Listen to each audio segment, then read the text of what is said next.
Hello students, मैं Mukesh SDK classes से आपका स्वागत है। मेरे इस वीडियो में हम पढ़ने वाले हैं बिजनेस स्टडीज क्लास 11th के चैप्टर 4 को, जो कि है business services.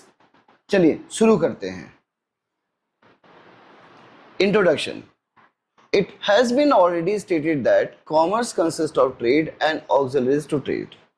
Auxiliaries or aids to trade refers to the activities related to the buying and selling of goods and services.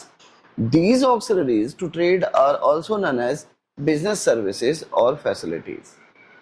These services are essential and indispensable for the smooth flow of trade and industry. The examples of business services are banking, insurance, transport, warehousing, advertisement and communication. हम पहले से ही ये जानते हैं कि commerce के अंतर्गत trade और ऑक्सिलरी टू ट्रेड आते हैं। ठीक है, व्यापार और व्यापार की सहायक सेवाएं जो हैं कॉमर्स का ही एक हिस्सा है, ये बात हम सभी जानते हैं। तो जो व्यापार की सहायक सेवाएं हैं उन्हीं इनके अंतर्गत वो सारी एक्टिविटी, वो सारे कार्य आते हैं जो गुड और सर्विसेज को खरीदने और बेचने के लिए जरूरी होते हैं या सहायक होते हैं। दोबारा से, ऑक्सिलरीज और एड्स टू ट्रेड यानी व्यापार में सहायक सेवाएं या ऑक्सिलरी टू ट्रेड, हम उन सारी एक्टिविटीज को कह रहे हैं जो किसी प्रोडक्ट या सर्विसेज को बेचने में जरूरी हैं या सहायक हैं, मददगार हैं। These auxiliaries to trade also known as business services और facilities, और इन्हीं auxiliary to trade यानी व्यापार में सहायक सेवाओं को ही व्यवसायिक सेवाएं कहा जाता है, यानी बिजनेस सर्विसेज भी कहा जाता है। These services are essential and indispensable for the smooth flow of trade and industry. व्यापार और उद्योग के लिए ये जो सेवाएं हैं, ये जो बिजनेस सर्विसेज हैं, ये ऑक्सिलरीज टू ट्रेड हैं, ये बहुत ही जरूरी हैं और इन्हें अलग करके व्यापार के से नहीं देखा जा सकता, क्योंकि ये व्यापार को सरल बनाती हैं और सुगम बनाती हैं। The examples of business services are banking, insurance, transport, warehousing, advertisement and communication. जो उदाहरण हैं ऑक्सिलरी टू ट्रेड के, व्यापार में सहायक सेवाओं के या बिजनेस सर्विसेज के, उनके अंतर्गत प्रमुख सेवाएं हैं बैंकिंग, इंश्योरेंस, ट्रांसपोर्ट यातायात, वेयरहाउसिंग भंडारण, एडवर्टीजमेंट विज्ञापन और कम्युनिकेशन दूरसंचार आदि सेवाएं जो हैं बिजनेस सर्विसेज के ही उदाहरण हैं। नेचर ऑफ बिजनेस सर्विसेज, व्यावसायिक सेवाओं की प्रकृति क्या है, क्या इनकी विशेषताएं हैं। सबसे पहली जो विशेषता है वो है इंटेंजिबिलिटी, अप्रत्यक्ष होती हैं, दिखती नहीं है। Cannot be seen, touched or smelled, just can be only be felt, yet their benefits can be availed, for example treatment by doctor। ये कह रहे हैं कि जितने भी बिजनेस सर्विसेज होते हैं वो अदृश्य होते हैं, अप्रत्यक्ष होते हैं, इंटेंजिबल होते हैं। इसका मतलब है इन्हें ना तो देखा जा सकता है, ना स्पर्श किया जा सकता है, छुआ नहीं जा सकता, और ना ही इन्हें इनकी गंध को महसूस किया जा सकता है। पर जो है इन सेवाओं को उपयोग किया जा सकता है और सेवाओं को महसूस किया जा सकता है। जैसे डॉक्टर जब किसी मरीज का इलाज करता है तो बिजनेस सर्विसेज का ही एक एग्जाम्पल है, यानी वो जो इलाज कर रहा है तो इलाज होने के बाद एक मरीज स्वस्थ हो जाता है, इस प्रकार से वो बिजनेस सर्विसेज का एक असर देख पाता है। इनकंसिस्टेंसी होते हैं, different customer have different demands and expectations, mobile services, beauty parlour etcetera for example. ये कह रहे हैं इनकंसिस्टेंसी है, अनियमितता है, इसका मतलब एक समानता नहीं होती। बिजनेस सर्विसेज में अलग अलग ग्राहकों के लिए अलग अलग उम्मीदें होती हैं और उनका अलग अलग अनुभव होता है एक प्रकार की सर्विसेज से या सेवाओं से, यानी सेम सर्विसेज में दो लोगों के लिए दो अलग प्रकार के अनुभव होते हैं। इस प्रकार से हम ये कह सकते हैं कि इनकंसिस्टेंट जो है प्रोवाइड कंसिस्टेंसी हमें बिजनेस सर्विसेज के अंतर्गत देखने को मिलती हैं। ऐसे एग्जाम्पल हैं जैसे मोबाइल की सर्विसेज या ब्यूटी पार्लर इत्यादि जो हैं, इनमें दो अलग अलग कस्टमर्स के लिए अलग प्रकार के अनुभव होंगे, सेम सेवाओं के लिए भी। इन सेपरेबिलिटी, इन्हें अलग करके नहीं देखा जा सकता, यानी ये ट्रेड और कॉमर्स का ही पार्ट है। Production and consumptions are performed simultaneously. For example, ATM में replace clerk but presence of customer is a must. ये कह रहे हैं उत्पादन और उसका जो प्रयोग है, उपभोग है, कंजप्शंस की बात करें, यानी जब सेवाएं प्रदान की जाती हैं उनको तभी या उसी के साथ साथ ही प्रयोग किया जाता है, ठीक है। इसे बात के लिए रोका नहीं जा सकता। दोबारा, बिजनेस सर्विसेज को प्रोडक्शन के साथ ही अवेल्ड किया जाता है या कंज्यूम किया जाता है, इसे बात के लिए जोड़ा नहीं जा सकता। एक उदाहरण दिए कि जैसे एटीएम मशीन की जो सुविधाएं हैं वो क्लर्क की जगह इस्तेमाल तो हो सकती हैं, लेकिन एटीएम को प्रयोग करने के लिए ग्राहक को सब्स्टिट्यूट नहीं किया जा सकता है, कस्टमर तो होना ही चाहिए। इन्वेंट्री लॉस, इन्वेंट्री का नुकसान भी होता है बिजनेस सर्विसेज से। Services can not be stored for future use and performed earlier to be consumed at a later date. Example, underutilized capacity of hotels and airlines during slack demand cannot be stored for the future when there will be a peak demand. Inventory का नुकसान भी होता है। ये कह रहे हैं जो सेवाएं हैं, सर्विसेज हैं, उन्हें भविष्य एक बार उन्हें प्रोडक्ट प्रोड्यूस करके भविष्य के लिए इस्तेमाल के लिए नहीं रखा जा सकता, यानी वो सेवाएं जिस समय प्रोड्यूस हो रही हैं उसी समय उनका कंजप्शन होना जरूरी है। उदाहरण के लिए उन्होंने कहा कि जैसे जो होटल सेक्टर है, होटल सेक्टर में जब कम डिमांड होती है तो बहुत सारे रूम वगैरह खाली रह जाते हैं, तो इन रूम की जो सेवाएं या सर्विसेज दी जाती, उसको जब उनकी पीक डिमांड है यानी मांग बहुत ज़्यादा है, उस समय उन सेवाओं को रोका नहीं जा सकता है। यानी अगर जिस तारीख में उनका इस्तेमाल होना था, अगर उस तारीख में नहीं हुई तो वो वेस्ट हो जाती हैं। तो इन्वेंट्री लॉस होता है एक तरीके से। इन्वॉल्वमेंट होता है कस्टमर का प्रोडक्शन के दौरान, सर्विसेज के दौरान इमीडिएट इन्वॉल्वमेंट जरूरी है। Participation of customer in the services delivery is a must.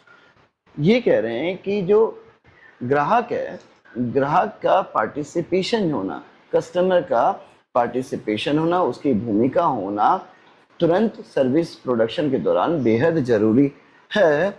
Example के लिए, customer can get the services modified according to specific requirement. ठीक है, ये कह रहे हैं कि जब सेवाएं प्रदान की जाती हैं उस समय ग्राहक का उस समय होना जरूरी है। हाँ, ग्राहक के अनुसार सेवाओं में जरूरी बदलाव किए जा सकते हैं सर्विस सेक्टर के अंतर्गत। बिजनेस सर्विसेज के दौरान जो है सेवाओं में परिवर्तन देखने को मिलते हैं ग्राहक की जरूरत के हिसाब से। आते हैं सेवाएं कितने प्रकार के होते हैं, बिजनेस सर्विसेज के टाइप्स कौन कौन से हैं। तो 3 टाइप हैं। पहला है सोशल सर्विसेज, सामाजिक सेवाएं, पर्सनल सर्विसेज, व्यक्तित्व सेवाएं, और बिजनेस सर्विसेज, व्यवसायिक सेवाएं। ठीक है, पढ़ते हैं इन्हें। Social services provided voluntarily to achieve certain goals, example healthcare and education services provided by NGO। सामाजिक सेवाएं ऐच्छिक रूप से, यानी लोग अपनी इच्छा से प्रदान करते हैं जरूरतमंदों को। जिस तरीके से स्वास्थ्य सेवाएं हैं या शिक्षा सेवाएं, कई सारी जो नॉन गवर्नमेंट ऑर्गेनाइजेशन है, गैर सरकारी संस्थाएं लोगों को अपनी इच्छा से मुफ्त में शिक्षा और स्वास्थ्य सेवाएं प्रदान कराती हैं, जो सोशल सर्विसेज का एक उदाहरण होती हैं। पर्सनल सर्विसेज, व्यक्तिगत सेवाएं, services which are experienced differently by different customers, example tourism and restaurant etcetera.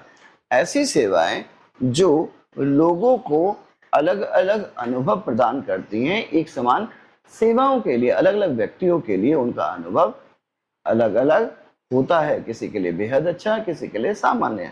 जैसे टूरिज्म का, यातायात का, यात्रा का जो अनुभव है, 2 अलग अलग लोगों के लिए अलग अलग प्रकार का होता है। या एक है कि एक ही रेस्टोरेंट का खाना किसी व्यक्ति को बेहद पसंद आ सकता है और किसी को कम पसंद आ सकता है। बिजनेस सर्विसेज व्यवसायिक सेवाएं या व्यवसाय में दी जाने वाली सेवाएं की बात करें, जो हमारा चैप्टर का टाइटल भी है। Services used by business enterprises to conduct their activities smoothly. ये वो सेवाएं हैं जो आपको व्यवसाय में सहायता प्रदान करती हैं ताकि आप अपने व्यवसाय को सुगम रूप से, सुचारू रूप से चला सकें, स्मूथली वर्क कर सकें। एग्जाम्पल के लिए जैसे banking, insurance, communication, warehousing and transport जैसी सेवाएं जो हैं बिजनेस को स्मूथली रन करने के लिए बेहद आवश्यक हैं, और ये ऑक्सिलरी टू ट्रेड्स या एड टू ट्रेड कहलाती हैं। बात करते हैं बैंक की।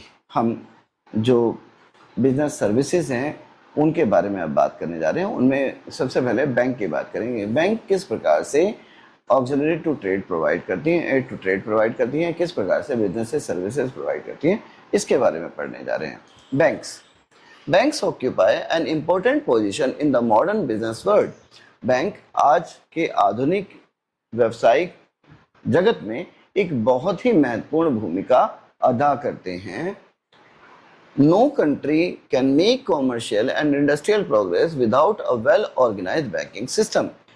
आज के समय में कोई भी ऐसा देश नहीं है जो एक संगठित बैंकिंग सिस्टम के बिना उद्योगों में और व्यापार में सफलता अर्जित कर सके। यानी कॉमर्स और इंडस्ट्री में अगर कंटिन्यूअस प्रोग्रेस चाहिए तो एक डेवलप बैंकिंग सिस्टम कंट्री के पास, नेशन के पास होना बेहद ही इंपॉर्टेंट है, स्पेसिफिक है।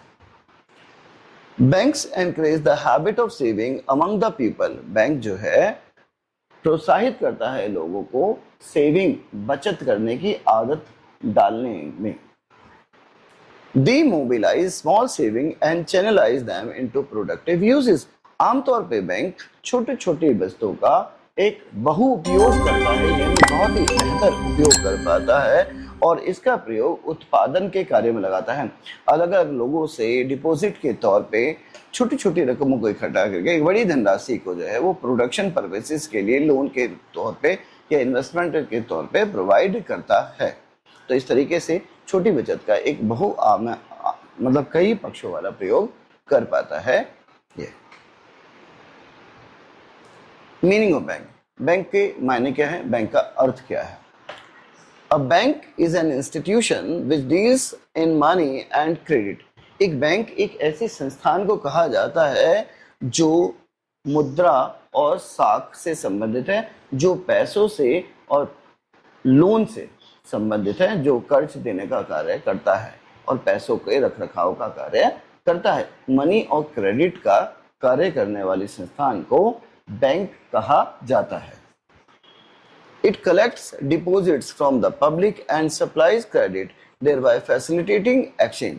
ये लोगों से पूंजी जमा लेता है, यानी डिपॉजिट कराता है, जमा के तौर पे पैसा इकट्ठा करता है और फिर लोन के तौर पे, क्रेडिट के तौर पे, हिंदी में साख के तौर पे लोगों को एडवांस के तौर पे इस पैसे को प्रदान करता है। ठीक है, और इस तरीके से पैसों का लेन देन करता है। It also performs many other functions like credit creations, agency functions, general services etcetera. Deposits और क्रेडिट के अलावा भी बैंक कई सारे काम करता है, जैसे वो क्रेडिट क्रिएशंस करता है, पैसा लेता है, लोन देता है, फिर से पैसा बैंक में जमा होता है, फिर से लोन देता है। इस तरीके से वो क्रेडिट क्रिएशन का काम करता है, मनी मल्टीप्लायर का काम करता है और साथ ही साथ वो एजेंसी की भी भूमिका निभाता है। कई बैंकों के फॉर्म वगैरह या कई बिजनेस फर्म के जो फॉर्म्स वगैरह है उनको बेचना, उनके लिए पैसा कलेक्ट करना, बिल ऑफ एक्सचेंज को क्लियर करना, जैसे कई काम करता है। इस तरीके से बैंक ना सिर्फ डिपॉजिट लेता है, ना सिर्फ वो क्रेडिट देता है, बल्कि इनके अलावा वो एक एजेंसी का भी कार्य करता है और कई सामान्य सेवाएं भी लोगों को या सोसाइटी को प्रदान करता है। Hence, a bank is an organization which accepts deposits, lends money and perform other agency function। कुल मिलाके हम समझ सकते हैं कि बैंक एक ऐसी संस्थान है या एक ऐसा संगठन है जो लोगों से पैसा डिपॉजिट लेता है और लोन के तौर पे पैसा प्रदान करता है और साथ ही साथ एजेंसी फंक्शंस के भी कार्य ये करता है। अगर आपको मेरे पढ़ाने का तरीका समझ में आ रहा है और आपने मेरे चैनल को अब तक सब्सक्राइब नहीं किया तो प्लीज़ सब्सक्राइब कर दीजिए, क्योंकि ये हमारे लिए बहुत बड़ी हेल्प होती है। अच्छे पॉजिटिव कमेंट्स का हमेशा इंतज़ार रहता है। और अगर आपको किसी अदर बुक या किसी कॉन्सेप्ट को समझने में दिक्कत आ रही है तो प्लीज़ आप कमेंट बॉक्स में लिखिए, हम जल्दी ही उस पर आपको एक अच्छा सॉल्यूशन देने की कोशिश करेंगे। बढ़ते आगे। Functions of commercial bank. Bank क्या क्या काम करता है या बैंक के क्या क्या कार्य होते हैं। हम देखें तो बैंक के कार्य को दो मेजर कैटेगरी में बांटा गया है। पहला है प्राइमरी फंक्शन, प्राथमिक कार्य जो बहुत जरूरी कार्य हैं, और दूसरा होता है सेकेंडरी फंक्शंस, और उसके बाद सपोर्टिव वर्क कह सकते हैं कि, और जो इससे जुड़े हुए कार्य हैं। तो प्राइमरी कार्य में आता है सबसे पहले वो accepting the deposit and lending the money करता है। बैंक क्या करता है, लोगों से अपने खातों में पैसा जमा कराता है। ठीक है, जमा कराने के लिए कई मेथड का इस्तेमाल एक बैंक करता है। जैसे वो फिक्स्ड या टाइम डिपॉजिट लेता है, फिक्स डिपॉजिट एफडी जिसे कहते हैं, पर्टिकुलरली एफडी के तौर पर पैसा जमा कर सकता है। करंट या डिमांड डिपॉजिट, करंट अकाउंट ज़्यादातर जो बिजनेसमैन होते हैं वो करंट अकाउंट अपने बिजनेसेस के ओपन करते हैं बैंकों में, तो वो करंट अकाउंट के जरिए भी बैंक जो पैसा है या डिपॉजिट है अपने पास जमा करता है। सेविंग डिपॉजिट अकाउंट जिसे पर्टिकुलरली सेविंग अकाउंट ही कहते हैं, तो सेविंग डिपॉजिट के जरिए भी जो है पैसा जमा होता है। Recurring deposit account, recurring deposit समय समय पे एक निश्चित रकम व्यक्ति जब खातों में जमा करता है एक पर्टिकुलर पीरियड के लिए, एक निश्चित समय के लिए, साल 2 साल 3 साल के लिए, तो रिकरिंग डिपॉजिट के जरिए भी बैंक जो है डिपॉजिट लेता है। इसके अलावा मल्टीपल ऑप्शन डिपॉजिट अकाउंट, तो ये 5 जो अकाउंट्स हैं डिफरेंट टाइप के, इनके जरिए बैंक डिपॉजिट लेता है, जो कि इसके प्राइमरी फंक्शन में। इसके अलावा क्योंकि बैंक का प्राइमरी काम डिपॉजिट लेना और लोन देना या क्रेडिट क्रिएशन है, क्रेडिट प्रोवाइड करना है, तो लर्निंग मनी में जो मेथड इस्तेमाल करे जाते हैं बैंक के द्वारा, उनके अंतर्गत जो कुछ मेथड है उसमें है बैंक लोन की फॉर्म में पैसा लैंड करता है, कर्ज के तौर पे आगे लोगों को देता है जमा पैसा। कैश क्रेडिट की सुविधाएं, ओवरड्राफ्ट की सुविधाएं और discounting of bill of exchange. Bill of exchange में के जरिए भी को डिस्काउंट करके, उसको छूट प्रदान करके भी वो लोन जो है प्रोवाइड करता है। लर्निंग के मेथड है, इन्हें हम डिटेल में पढ़ने जाएंगे, यानी हम एक्सेप्टिंग द डिपॉजिट और लर्निंग द मनी को अभी आगे पढ़ने जा रहे हैं। लेकिन अब बात करते हैं सेकेंडरी फंक्शंस के। बैंक के जो सेकेंडरी फंक्शन में है सबसे पहले वो एक एजेंसी की भूमिका निभाता है, और साथ ही साथ जनरल यूटिलिटी फंक्शन, कुछ पब्लिक सर्विस के कार्य भी बैंक करता है सामान्य लोगों के लिए। शुरू करते हैं प्राइमरी फंक्शंस के साथ। प्राइमरी फंक्शंस, प्राथमिक कार्य कौन से होते हैं? एक्सेप्टिंग डिपॉजिट, सबसे पहला जो होता है वो होता है लोगों से पैसा जमा करना। Accepting deposit is the main function of commercial bank. किसी भी व्यावसायिक बैंक का, कॉमर्शियल बैंक, हमारे आसपास जितने भी बैंक है, अगर हम सेंट्रल बैंक या आरबीआई को छोड़ दें तो जितने भी बैंक है वो सारे ही कॉमर्शियल बैंक है। ठीक है, तो ये कह रहे हैं कि पैसा जमा करना सबसे प्रमुख कार्य होता है किसी भी कॉमर्शियल बैंक का। Bank offer different types of bank account to suit the requirements and need of different customers. Bank पैसा जमा करने के लिए अलग अलग प्रकार के खाते खुलवाते हैं अपने ग्राहकों के, और ये खाते ग्राहकों की जरूरत के हिसाब से, उनकी उपयोगिता के हिसाब से खोले जाते हैं।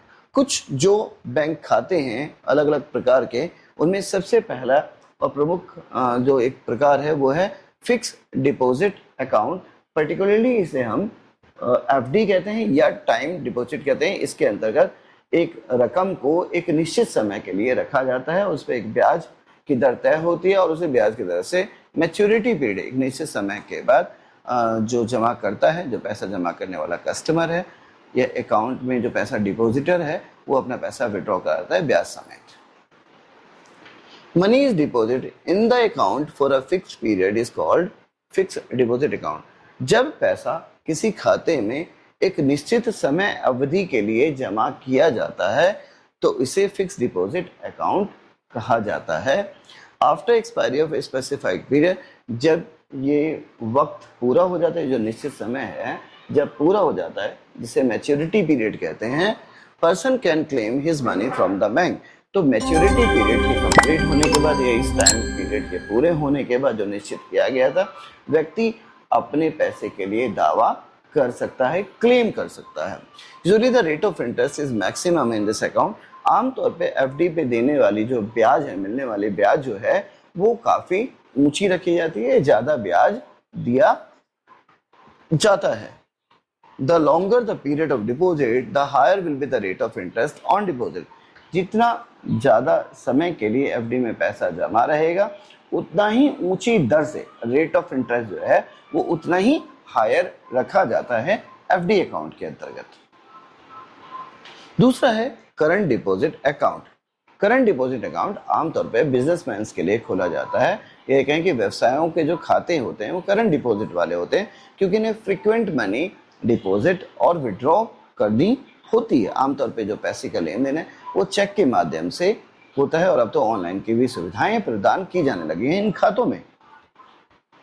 Current deposit accounts are open by businessman. आमतौर पे व्यवसायियों के लिए करंट डिपॉजिट अकाउंट ओपन करने की सुविधाएं प्रदान की जाती हैं। The account holder can deposit and withdraw money. Account holder जो होता है, जो ये व्यवसायी होता है, बिजनेसमैन होता है, वो खाता खोल सकता है, इसमें पैसा डाल भी सकता है और इससे पैसा अपनी जरूरत के हिसाब से विड्रॉ यानी निकाल भी सकता है। Whenever desired, जब भी उसकी इच्छा है, as the deposit is repayable on demand, it is known as demand deposit। क्योंकि जब भी जमाकर्ता को यानी करंट अकाउंट होल्डर को पैसे की आवश्यकता है, वो उसी समय अपने खाते में उपलब्ध पैसे को विड्रॉ करा सकता है अपनी जरूरत के हिसाब से। इसमें कोई लिमिटेशंस नहीं होती, इसीलिए इसे डिमांड डिपॉजिट भी कहा जाता है। करंट अकाउंट डिपॉजिट में जो पैसा जमा किया गया है उसको डिमांड डिपॉजिट भी कहा जाता है, यानी जरूरत पड़ने पे आप पैसा कभी भी निकाल सकते हैं, कोई लिमिट नहीं है। Withdrawals are always made by cheque. हाँ, इन खातों में केवल चेक के जरिए ही पैसा विड्रॉ कराया जा सकता है, लेकिन अब ऑनलाइन भी एनईएफटी आरटीजीएस के जरिए भी पैसा ट्रांजैक्शन करंट अकाउंट से हो जाता है। No interest is paid on current account, rather charges are taken by bank for services rendered by it. आमतौर पे करंट अकाउंट में जमा पैसे पे किसी भी प्रकार का कोई ब्याज नहीं मिलता, बल्कि बैंक जो सुविधाएं प्रदान करते हैं करंट अकाउंट में उसके अगेंस्ट में कुछ सर्विस चार्जेस भी हासिल करते हैं इन करंट अकाउंटों से। दोबारा, करंट अकाउंट में जो पैसा जमा किया जाता है उस पर किसी भी प्रकार का ब्याज नहीं मिलता, बल्कि सेवा शुल्क यानी बैंक अपनी जो सर्विसेज चार्जेस वगैरह हैं वो भी हासिल कर लेते हैं इन अकाउंट से। सेविंग डिपॉजिट अकाउंट, सबसे ज़्यादा सामान्य लोगों के लिए जो खाते खुलवाए जाते हैं वो सेविंग डिपॉजिट अकाउंट के तौर पर होते हैं। The aim of saving account is to mobilise saving of the public. इसका जो सेविंग अकाउंट जो डिपॉजिट है उसका मुख्य लक्ष्य लोगों से, सामान्य लोगों से सेविंग कराने की आदत को डालना है और उनके पैसों का प्रयोग करने से है। A person can open this account by depositing a small sum of money. इस खाते को कोई भी व्यक्ति बहुत छोटी रकम जमा करके बैंक में खुलवा सकता है। He can withdraw money from his account and make additional deposit at will। आमतौर पे वो पैसा अपने खाते में जमा करा सकता है और अपनी इच्छा से कभी भी उन पैसे को निकाल भी सकता है। Account holder also gets interest on his deposit. Saving account में जमा पैसे पर जमाकर्ता को ब्याज मिलता है, और इन दिस अकाउंट दो the rate of interest is lower than the rate of interest on fixed deposit account. लेकिन जो ब्याज सेविंग अकाउंट में जमा पैसे में मिलता है उसकी ब्याज की जो दर होती है एक फिक्स्ड डिपॉजिट अकाउंट होल्डर को मिलने वाले ब्याज के मुकाबले में काफ़ी कम होती है, लेकिन फिर भी ब्याज तो मिलता ही है इसमें जमा पैसे पे। अगला है रिकरिंग डिपॉजिट अकाउंट। एक निश्चित रकम एफडी की तरह ही खातों में जमा की जाती है एक निश्चित तारीख पे, आरडी कहते हैं इसे। The aim of recurring deposit to be encourage regular saving by the people. जो लक्ष्य होता है रिकरिंग डिपॉजिट अकाउंट का, लोगों को एक निश्चित समय पे या समय समय पे कुछ पैसा जमा करने की आदत को डालना होता है। A depositor can deposit a fixed amount से ₹100 every month for a fix period. एक डिपॉजिटर एक रिकरिंग डिपॉजिट अकाउंट में एक निश्चित राशि, चाहे मान लिया 100 ही रुपए क्यों ना हो, उसे एक निश्चित तारीख को हर महीने जमा करता है इन खातों में। The amount together with interest is repaid on maturity. और ये जो सारा पैसा है, जो थोड़ी छोटी छोटी एक निश्चित रकम जमा की जा रही है हर महीने खातेदार के द्वारा, ठीक है, अकाउंट होल्डर के द्वारा जो पैसा जमा किया जा रहा है, एक निश्चित समय के बाद एफडी की ही तरह, जिसे मैच्योरिटी पीरियड कहते हैं, मैच्योरिटी पे ब्याज समेत ये पैसा उसे जुड़ के मिल जाता है। The interest rate on this account is higher than that of saving. जो मिलने वाला ब्याज जमा की गई रकम पे है वो एफडी के आसपास ही होती है और सेविंग अकाउंट के कंपैरेटिवली ज़्यादा ब्याज आरडी अकाउंट पे मिलता है। नेक्स्ट टाइप है multiple option deposit account. Multiple option deposit account के बारे में पढ़ते हैं। It is a type of saving bank account in which deposit in excess of a particular limit get automatically transfer into the fixed deposit. Multiple option deposit account एक इस प्रकार का saving deposit fund account है जिसके अंतर्गत एक निश्चित सीमा के बाद जो भी पैसा एडिशनल जमा होता है वो खुद ब खुद एक एफडी में कन्वर्ट हो जाता है। On the other hand, in case adequate fund is not available in our saving bank account, so as to honor the check that have to be issued, the required amount gets automatically transferred from fixed deposit to saving bank account. इसी प्रकार से अगर निश्चित राशि, क्योंकि FD में चला गया, और किसी समय अगर सेविंग बैंक अकाउंट में निश्चित राशि नहीं है और कोई चेक पेश कर दिया गया उस खाते में क्लियर होने के लिए, तो उस स्थिति में एफडी का पैसा खुद ब खुद सेविंग फंड अकाउंट में ट्रांसफर हो जाता है और इस तरीके से चेक जो है वो क्लियर हो जाता है, बाउंस नहीं होता है, यानी चेक का पैसा दे दिया जाता है। अगर एफडी में पैसा जो ऑटोमेटिकली चला गया वो है, और सेविंग फंड में अगर पैसा नहीं है तो वो खुद ब खुद उस अकाउंट में चेक को क्लियर करने के लिए सेविंग अकाउंट में पैसा ट्रांसफर हो जाता है। इसीलिए इस प्रकार के खाते को मल्टीपल ऑप्शन डिपॉजिट अकाउंट कहा जाता है। Therefore, the account holder has twin benefits from this account। कुल मिला के अगर मल्टीपल ऑप्शन डिपॉजिट अकाउंट की बात करें तो अकाउंट होल्डर को दो तरीके के फायदे हो रहे हैं। एक, he can earn more interest, उसे ज़्यादा ब्याज का फायदा मिल रहा है इसी अकाउंट से। इसका मतलब है सेविंग की एक निश्चित रकम के बाद अगर ऊपर कोई पैसा है तो एफडी में कन्वर्ट हो रहा है और एफडी में मिलने वाला ब्याज सेविंग फंड अकाउंट के मुकाबले में क्या हो रहा है, ज़्यादा ब्याज मिलता है। और दूसरा, it lowers the risk of dishonouring the cheque. और अगर किसी वजह से सेविंग फंड अकाउंट में अगर आपका पैसा कम भी हो जाता है तो आपका जो ऑटोमेटिक एफडी क्रिएट हुई थी उसी से पैसा दोबारा से सेविंग फंड में अकाउंट में आ जाता है और इस तरीके से आपका चेक बाउंस होने से बच जाता है। इसका मतलब चेक बाउंस नहीं होता, उस पर लगने वाले चार्जेस जो हैं आपके नहीं कटते। अब दूसरा जो प्राइमरी फंक्शन था, हमने अभी तक पढ़ा कि पहला फंक्शन था प्राइमरी, वो था डिपॉजिट्स को लाना। उसके लिए हमने कौन कौन से टाइप ऑफ अकाउंट खोले जाते हैं एक बैंक के द्वारा उनको पढ़ा। अब हम दूसरा प्राइमरी फंक्शन पढ़ रहे हैं जो कि होता है लैंडिंग मनी, लोन देना। ठीक है, अब पढ़ने जा रहे हैं कि किस किस प्रकार के लोन जो है बैंक प्रदान करती है आमतौर पे। Lending money with the help of money collected through various types of deposits, commercial banks lend finance to the businessman, farmers and others. ठीक है, दूसरा जो बहुत ही इंपॉर्टेंट काम है वो है पैसे को कर्ज के रूप में प्रदान करना। तो जो पैसा लोगों के द्वारा जमा हुआ है, जो अलग अलग डिपॉजिट अकाउंट के जरिए बैंक के पास जो पैसा जमा हुआ है, कमर्शियल बैंक आमतौर पे उन्हें व्यवसायियों को, किसानों को और अन्य लोगों को पैसा लोन के तौर पे प्रदान करता है। The main ways of lending money are as follows। जो प्रमुख तरीके बैंक अपनाता है जिसके जरिए वो पैसे को कर्ज के रूप में देता है, उनमें से कुछ प्रमुख प्रकार में सबसे पहला है टर्म लोन। एक निश्चित अवधि के लिए दिया जाने वाला लोन को टर्म लोन कहते हैं। These loans are provided by banks to their customers for a fixed period to purchase machinery, truck, scooter, household, etc. Term loan एक निश्चित अवधि के लिए दिया जाने वाला लोन है जिसके अंतर्गत बैंक पैसा देती है एक बिजनेसमैन को कि वो अपने लिए कोई एसेट्स या मशीनरी वगैरह खरीद, एक व्यक्ति अपने लिए कोई स्कूटर, गाड़ी या कोई घर वगैरह खरीद सके। The borrower repay loans in monthly, quarterly, half yearly और एनुअल इंस्टॉलमेंट। आमतौर पे कर्ज लेने वाला अपने लोन को मासिक किस्त के तौर पे या क्वार्टरली हर 3 महीने में या हर 6 महीने में या साल में एक बार इंस्टॉलमेंट के तौर पे, किस्तों के तौर पे इन पैसों को चुकाता है। दूसरा है बैंक ओवरड्राफ्ट की फैसिलिटी के जरिए भी जो है लोन एडवांस के तौर पे दिया जाता है बैंकों के द्वारा।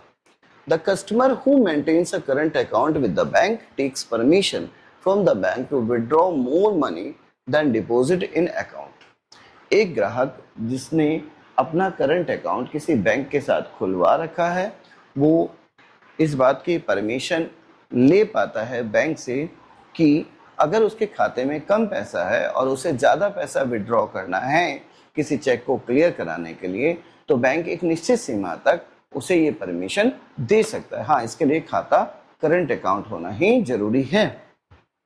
The extra amount withdrawal is called overdraft. जो पैसा खाते से ज़्यादा अमाउंट गया है, जो एक्स्ट्रा पैसा निकाला गया है इस खाते से, उसे ओवरड्राफ्ट कहा जाता है।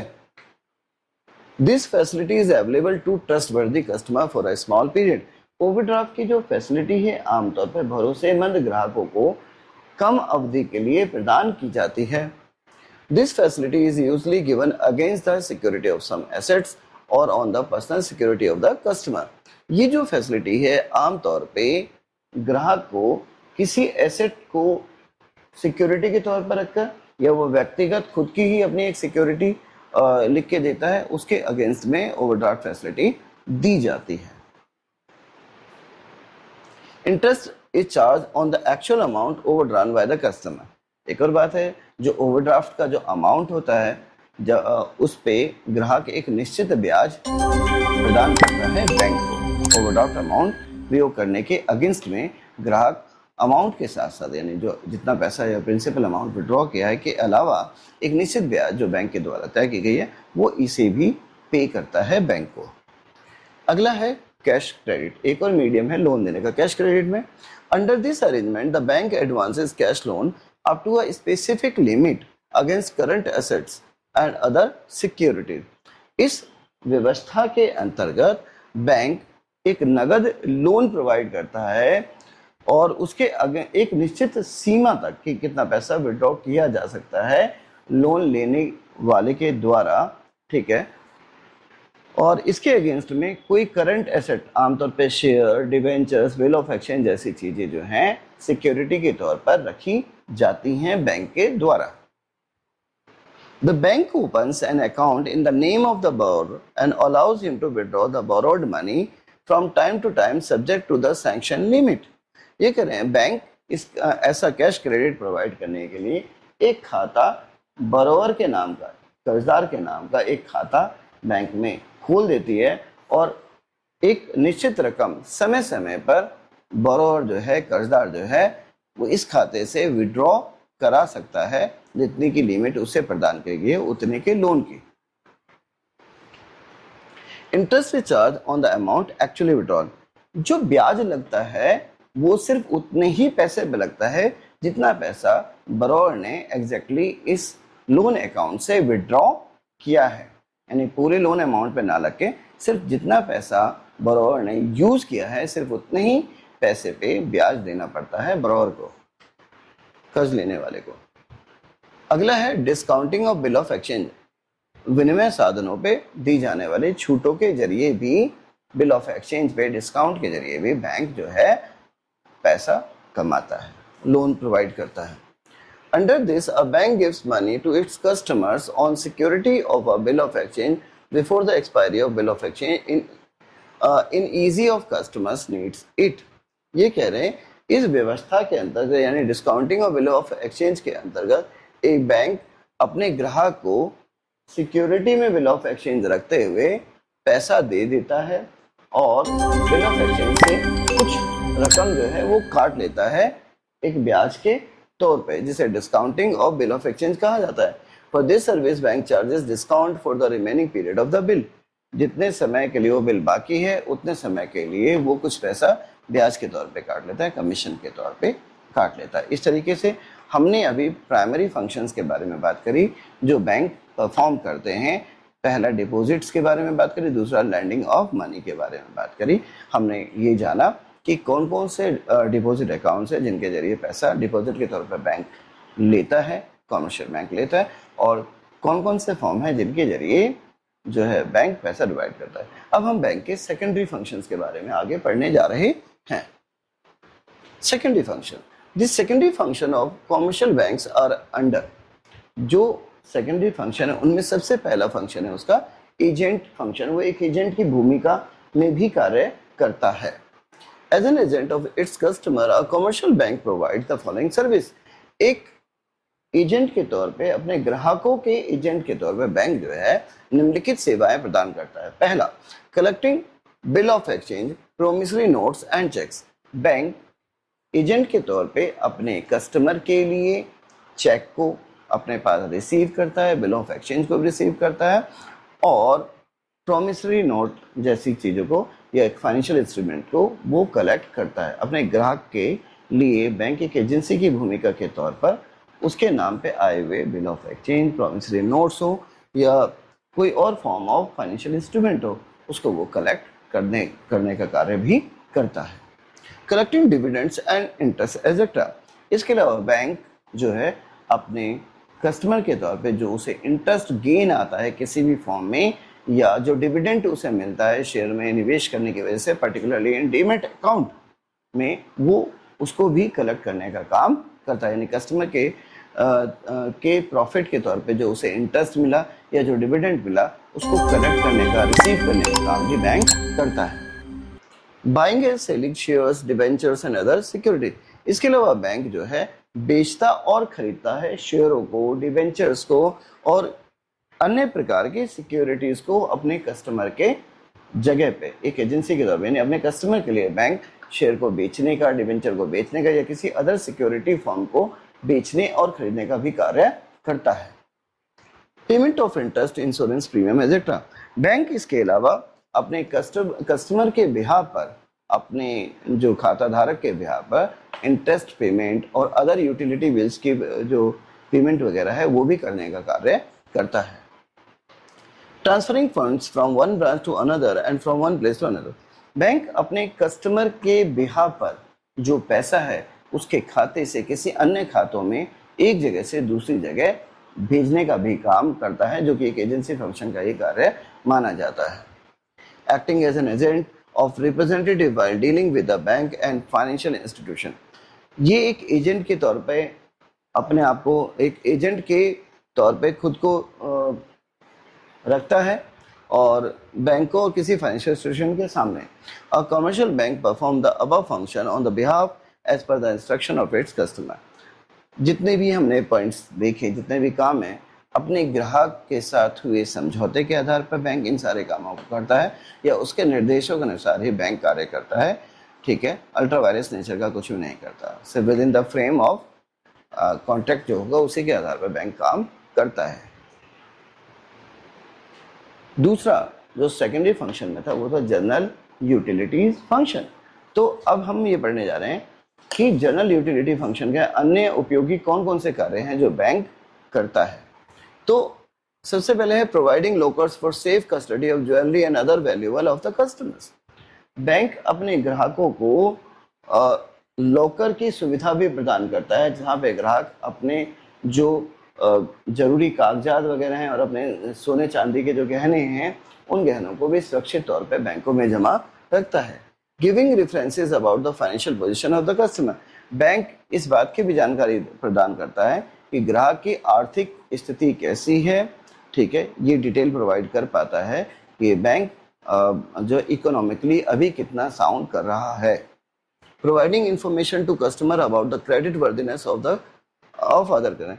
इसके अलावा बैंक कई बार ये जानकारी भी देता है कि दूसरे कस्टमर ने पैसा चुकाने की कैपेबिलिटी है या नहीं है। सिविल स्कोर की बात कर रहे हैं हम, जिसके अंतर्गत बैंकों के जरिए ही ये पता चल पाता है कि दूसरा जो ग्राहक है वो पैसा चुकाने की योग्यता रखता है या नहीं है, यानी रीपेमेंट एबिलिटी उसके पास है या नहीं है। बैंक इसकी भी जानकारी प्रदान करता है। Supplying various types of trade information useful to customer. के अलावा बैंक बहुत सारे व्यवसाय से जुड़ी हुई सूचनाएं अपने ग्राहकों को प्रदान करता है जो उसके व्यापार में उसके लिए बेहद ही उपयोगी हो सकते हैं। Under writing issues of shares and debenture, इसके अलावा जिन जरूरी कागजातों की जरूरत होती है, जिन जरूरी कागजों की या डॉक्यूमेंट की जरूरत होती है किसी शेयर और डिवेंचर्स के लिए, बैंक उन कागजों को भी जारी करता है, इश्यू करता है। Providing foreign exchange to importers and travellers going abroad, इसके अलावा विदेशी मुद्रा भी प्रदान करता है। अगर कोई व्यक्ति विदेश जा रहा है या किसी विदेशी व्यवसाय में संलिप्त है तो उन्हें जो उस देश की करेंसी की रिक्वायरमेंट है तो बैंक उन करेंसी को भी अपने ग्राहकों को अवेलेबल कराता है, प्रदान करता है। यहां से हमारे जो फंक्शंस थे बैंक के वो खत्म हो गए। अब पढ़ते हैं बैंक ड्राफ्ट क्या होता है। इंपॉर्टेंट फाइनेंशियल इंस्ट्रूमेंट है ये। It is a financial instrument with the help of which money can be remitted from one place to another. ये कह रहे हैं बैंक ड्राफ्ट एक ऐसा फाइनेंशियल इंस्ट्रूमेंट है, एक ऐसा वित्तीय कागज है, एक ऐसा कागज है डेफिनेटली जिसके द्वारा एक जगह से पैसा दूसरी जगह बहुत सरलता से पहुंच जाता है या पहुंचाया जाता है। Anyone can obtain a bank draft after depositing the amount in bank. कोई भी व्यक्ति बैंक ड्राफ्ट, जिसे साधारण शब्दों में ड्राफ्ट ही कहते हैं, बैंक ड्राफ्ट किसी भी बैंक में खाते में पैसा जमा करके बहुत आसानी से वो उसके अगेंस्ट में, जमा पैसे के अगेंस्ट में ड्राफ्ट बनवा सकता है। The bank issues a draft for the amount in its own branch at other places or other banks only in case of tie up with those banks on those places. ये कह रहे हैं bank इसके against में जो उसके खाते में पैसा जमा है उस जमा पैसे के अगेंस्ट में एक बैंक ड्राफ्ट को जारी कर देता है दूसरी जगह, दूसरे बैंक के लिए जिसके साथ उसका पहले से समझौता है या लेन देन संभव है, उसके नाम से वो बैंक ड्राफ्ट को जारी कर देता है। The payee can present the draft on the drawee bank at his place and collect the money. अब जो पेमेंट प्राप्त करने वाला है जिसके नाम का वो ड्राफ्ट जारी हुआ है वो अपनी जगह पे, जिस जगह पे उसे पैसा चाहिए, वो उस जगह पे जो ड्रॉई है, ड्रॉई के बैंक में जाएगा और वो ड्राफ्ट सबमिट कर देगा और अपने खाते में पैसा प्राप्त कर लेगा जिस जगह पे भी वो रहता है। Bank charges some commission for issuing a bank draft. ऐसा करने के लिए यानी बैंक ड्राफ्ट जारी करने के लिए जमा पैसे पे बैंक कुछ चार्जेस लेता है, यानी कुछ कमीशन लेता है बैंक ड्राफ्ट को इश्यू करने के लिए, ऐसा करने के लिए। अब आते हैं बैंकर चेक या पे ऑर्डर क्या होता है।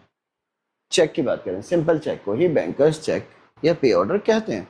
It is almost like a bank draft, ये बिल्कुल बैंक ड्राफ्ट की ही तरह है। It refers to the bank draft which is payable within a town. ये वो बैंक ड्राफ्ट है, यानी चेक उस बैंक ड्राफ्ट को कहते हैं जो केवल एक शहर या कस्बे तक ही दिया जाता है, यानी एक निश्चित सीमा के अंतर्गत ही ये पैसा विड्रॉ किया जा सकता है चेक के माध्यम से। In other words bank issue pay order for local purpose and issue bank draft for outstation transactions.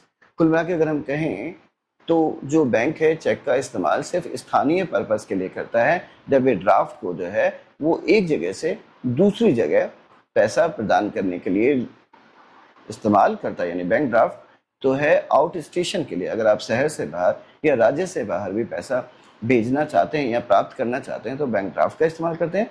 जबकि आप शहर के अंतर्गत ही अगर पैसे को विड्रॉ करना चाहते हैं तो आप बैंक के चेक का या पे ऑर्डर का इस्तेमाल कर सकते हैं।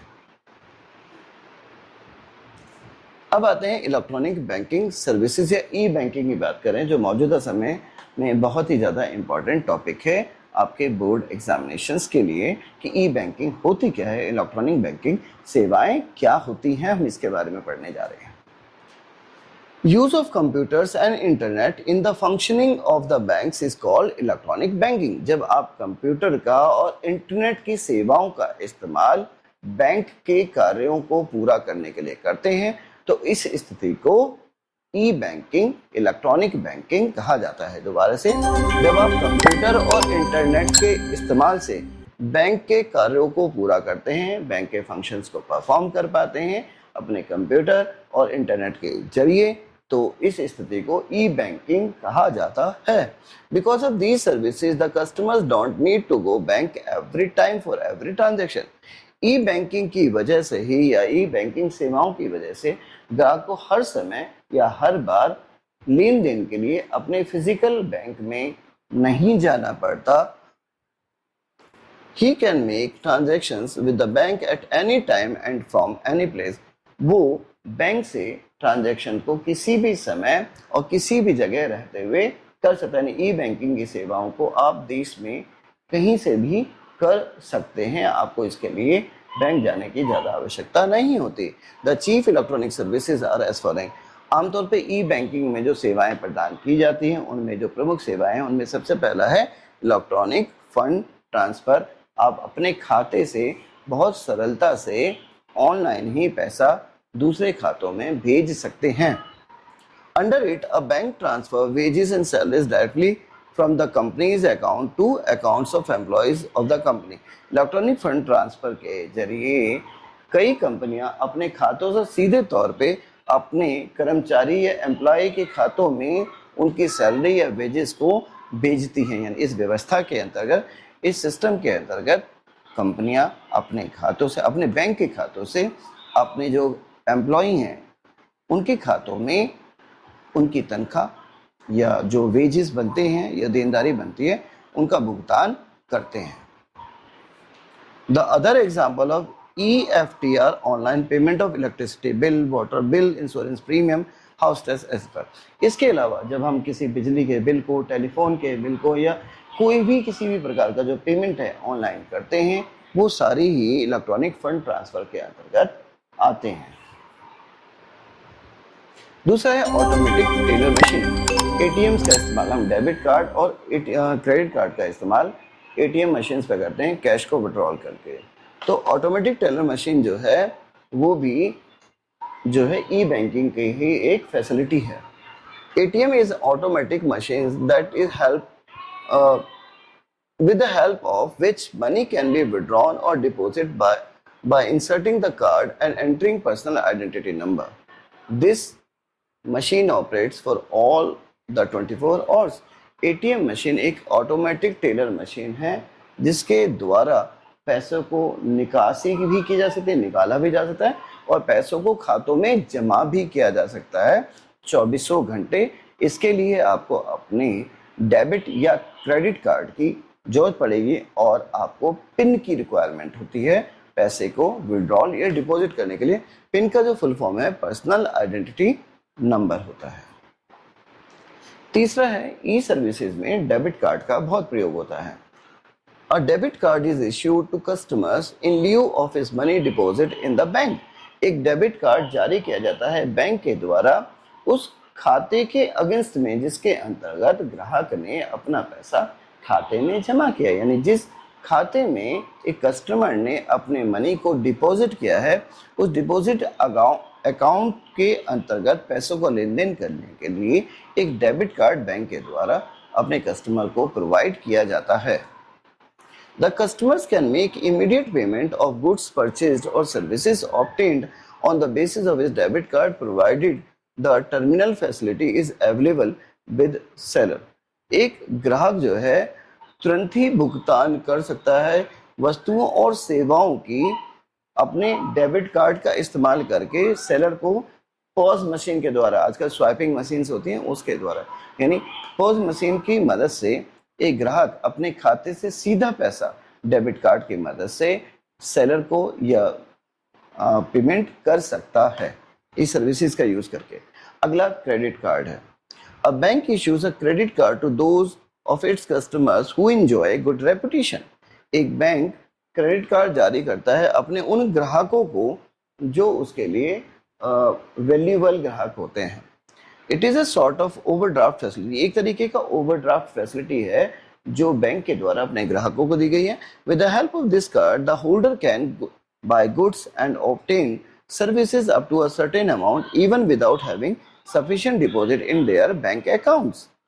ये एक तरीके की ओवरड्राफ्ट फैसिलिटी है और इस कार्ड की मदद से होल्डर जो है अपने लिए वस्तु और सेवाएं, गुड्स और सर्विसेज को ऑब्टेन कर सकता है एक निश्चित पेमेंट का भुगतान करके, और जो पैसा जो अगर उसके पास सफिशिएंट डिपॉजिट उसके बैंक अकाउंट में है तो उसकी मदद से, सीधी बात है, ये ओवरड्राफ्ट का पैसा एक निश्चित समय बाद ग्राहक को पेमेंट के तौर पे देना पड़ता है, लेकिन वो कुछ निश्चित समय के लिए तो अपने क्रेडिट कार्ड से सामान खरीद सकता है। इसके अलावा आता है टेली बैंकिंग, टेलीफोनिक बैंकिंग बात करें फोन के माध्यम से भी। Under this facility, a customer can get information about account balance or any other information about latest transactions on the telephone. इस सुविधा के अंतर्गत एक कस्टमर जानकारी ले पाता है अपने खाते में बकाया पैसों की और अन्य खातों से संबंधित जानकारी की अपने फोन के जरिए, और इस ई सर्विसेज को टेली बैंकिंग कहा जाता है।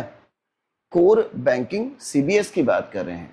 कोर बैंकिंग सॉल्यूशन या सेंट्रलाइज्ड बैंकिंग सॉल्यूशन एक ऐसी फैसिलिटी जिसमें खाता धारक बैंक के किसी भी ब्रांच का प्रयोग अपने पैसे को डिपॉजिट या विड्रॉ करने के लिए कर सकता है।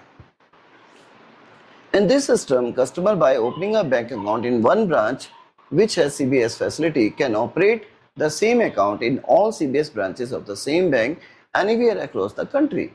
इस सिस्टम के अंतर्गत ग्राहक ने जिस बैंक में खाता खोला है, अगर वो सीबीएस प्रोवाइड करता है, कोर बैंकिंग सॉल्यूशन या सेंट्रलाइज्ड बैंकिंग सॉल्यूशन प्रोवाइड करता है, तो उसका प्रयोग करके वो किसी भी ब्रांच में के जरिए बैंक के अपने पैसे को विड्रॉ भी कर सकता है और बैंक में पैसा सबमिट कर सकता है।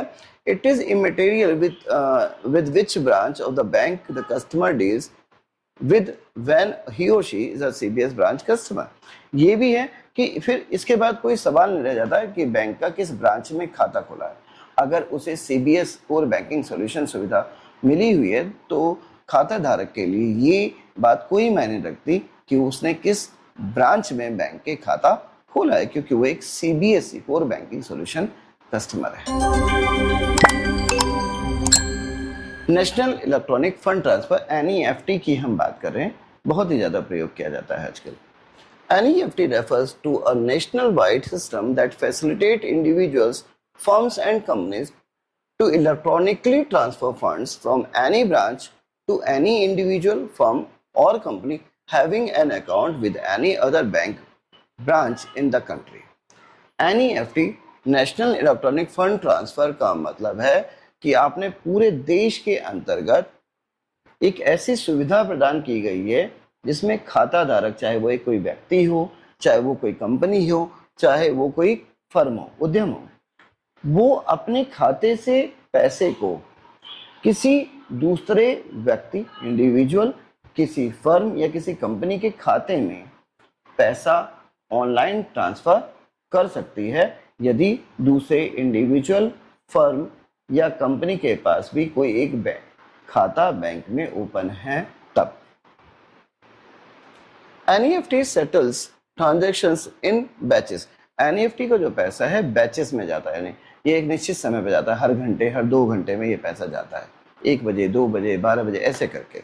तो कह रहे कि NEFT का जो पैसा है वो बैचेस में जाता है। The settlement takes place at a particular point of time. For example, ये जो पैसे का जो सेटलमेंट है, यानी पैसा एक खाते से दूसरे खाते में जो जाता है वो एक निश्चित बैच में और एक निश्चित समय पे जाता है। एक उदाहरण हमने दिया कि NEFT settlement takes place 6 times a day during a week: 9:30 AM, 10:30 AM, 12 noon, 1 PM, 3 PM and 4 PM, या 3 times during the Saturday 9:30, 10:30 and 12 noon। ये जो पैसा है बैचेस में जाता है। जैसे मान लिया कि हफ्ते के जो वर्किंग डेज हैं, सैटरडे संडे को अगर हम छोड़ दें तो ये 6 बार जाता है। जैसे सुबह 9:30 बजे, सुबह 10:30 बजे, 12 बजे, 1 बजे और 3 बजे और 4 बजे। इसी तरीके से शनिवार को सिर्फ 3 बार ये पैसा एक ट्रांजैक्शन है। ये एक एग्जांपल है किसी एक पर्टिकुलर बैंक ने जो NEFT का जो बैच सिस्टम या क्लियरेंस का टाइम स्लॉट डिसाइड किया है, उसके अंतर्गत 3 बार सैटरडे 9:30, 10:30 और 12 बजे। Any transaction initiated after a designated settlement time is settled on the next fixed settlement time। जब आप एनईएफटी करते हैं तो कोई भी ट्रांजैक्शन जो डेजिग्नेटेड होता है आप किसी भी समय करें तो जो अगला नेक्स्ट सेटलमेंट टाइम आएगा पैसा उसी सेटलमेंट टाइम को ही ट्रांजैक्शन होगा। एनईएफटी के बाद आता है RTGS, real time gross settlement RTGS. ये भी एनईएफटी की तरह है, बस इसमें पैसा तुरंत जाता है, ये बैचेस में पैसा नहीं जाता। RTGS refers to funds transfer system where transfer of funds takes place from one bank to another on a real time and on gross basis. RTGS उस मनी ट्रांसफर या फंड ट्रांसफर सिस्टम को कहा जाता है जिसमें पैसा एक जगह से दूसरी जगह या एक खाते से दूसरे खाते में उसी समय जाता है जिस समय उसे इनिशिएट किया गया है, जारी किया गया, यानी जब पैसा डालने की प्रक्रिया शुरू की गई है उसी समय ग्रॉस फॉर्म में वो पैसा ट्रांसफर हो जाता है। Settlement in real time means transactions are settled as soon as they are processed and are not subject to any waiting period. Settlement वही अभी हमने डिस्कस किया कि सेटलमेंट इन रियल टाइम का मतलब है कि जो पैसा जिस समय इनिशिएट किया गया, जब पैसा ट्रांसफर करने की प्रक्रिया शुरू हुई, वो पैसा उसी समय एक खाते से दूसरे खाते में, एक जगह से दूसरे खाते में ट्रांसफर हो गया। इसके लिए आपको इंतजार नहीं करना पड़ा, जैसे ही आपने इनिशिएट किया उसी समय पैसा ट्रांसफर हो गया। Gross settlement means the transaction is settled in one to one basis without bunching and netting with any other transaction. Gross settlement का मतलब यही है कि जो पैसा एक खाते से दूसरे खाते में चला गया उसे बहुत सारे ट्रांजैक्शन को एक साथ मर्ज करके नहीं भेजा गया, एक एक खाते में अलग अलग तरीके से ये पैसा ट्रांसफर हुआ। The RTGS service for customers is available from 9 AM to 3 PM on weekdays and from 9 to 12 on Saturday. आमतौर पे RTGS की सर्विस जो होती है अपने कस्टमर्स के लिए, ग्राहकों के लिए आमतौर पे वीकडेज में यानी सोमवार से जो शुक्रवार है या मंडे टू फ्राइडे है वो 9 बजे से लेकर दोपहर 3 बजे तक होती है, जबकि शनिवार के दिन ये 9 से 12 बजे तक की होती है। The basic difference between RTGS and NEFT, while RTGS transactions are processed continuously, NEFT settles transaction in batches. देखिए सिर्फ एक ही अंतर है RTGS और NEFT में कि RTGS का जो पैसा है वो तुरंत हो जाता है, आपने जैसे ही RTGS इनिशिएट किया पैसा तुरंत ट्रांसफर हो गया, जबकि NEFT का पैसा जो है बैचेस में जाता है। कई सारे जो अमाउंट है अलग अलग खातों से अलग अलग खातों में जो जाने होते हैं वो एक निश्चित समय पे ट्रांसफर होंगे, NEFT के अंतर्गत RTGS में तुरंत के तुरंत होते हैं, एक खाते से दूसरे खाते में। अब आते हैं benefit of e banking to customer. आखिर ई बैंकिंग के क्या फायदे मिले? बहुत सारे फायदे मिल रहे। पहला फायदा है e banking provide 24 hours a day into 365 days a year services to the customer. छुट्टी या समय की जो सीमा थी काम के समय की वो खत्म हो गई। ई बैंकिंग के जरिए एक कस्टमर बैंकिंग की सुविधाओं का प्रयोग 24 घंटे 365 दिन बिना किसी हॉलीडे को किए कर सकता है, यानी पैसे को विड्रॉ और डिपॉजिट जो है वो बहुत आसानी से ई बैंकिंग के जरिए कर सकता है। Customers can make transaction from office और हाउस और while travelling via mobile phone. Customer अपने पैसे का जो लेन देन है, विड्रॉ या ट्रांसफ़र जो है बहुत आसानी से 24 घंटे किसी भी जगह से कर सकते हैं, चाहे वो घर पे हो, किसी ऑफिस में हो या वो यात्रा कर रहा हो, अपने फ़ोन से भी कर सकता है। बैंकिंग सर्विसेज का इस्तेमाल ई बैंकिंग सर्विसेज के जरिए। There is a greater customer satisfaction through e banking as it offers unlimited access and great security as they can avoid travelling with cash. देखो बहुत कस्टमर सेटिस्फैक्शन हासिल होता है ई बैंकिंग के जरिए, क्योंकि अब आपको कैश कैरी करके ट्रांसफ़र करने की जरूरत नहीं है, यात्रा करने की जरूरत नहीं है। आप सिर्फ अपने फ़ोन के जरिए, अपने लैपटॉप के जरिए और इंटरनेट के माध्यम से बहुत आसानी से बैंकिंग सर्विसेज का प्रयोग देश के किसी भी भाग में किसी समय पे किसी भी जगह पे कर सकते हैं।